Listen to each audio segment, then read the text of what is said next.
Sinabon ni Senator Risa Ontiveros ang pamunuan ng Bureau of Immigration dahil sa kawalan ng impormasyon sa kinaroroonan ni dating presidential spokesperson Attorney Harry Roque. Nako, tingnan mo na ito. Tagal na eh. Oo nga.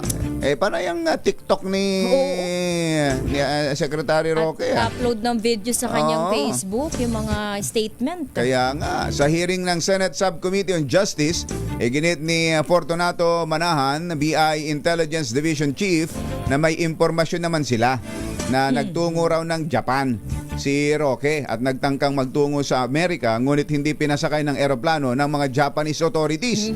Tingnan mo na.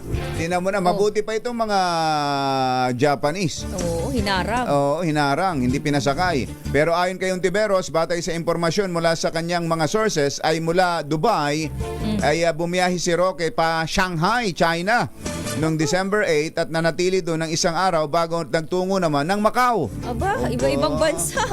Nag-a-around the world pala itong si Roque. So nagagamit dito yung passport niya.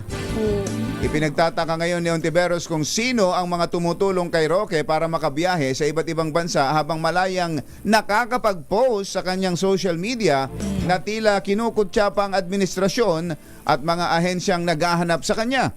At meron ba kayong information or validated proof na mula sa Shanghai, na isang araw lang ang tinagal niya doon, tumuloy siya sa Macau?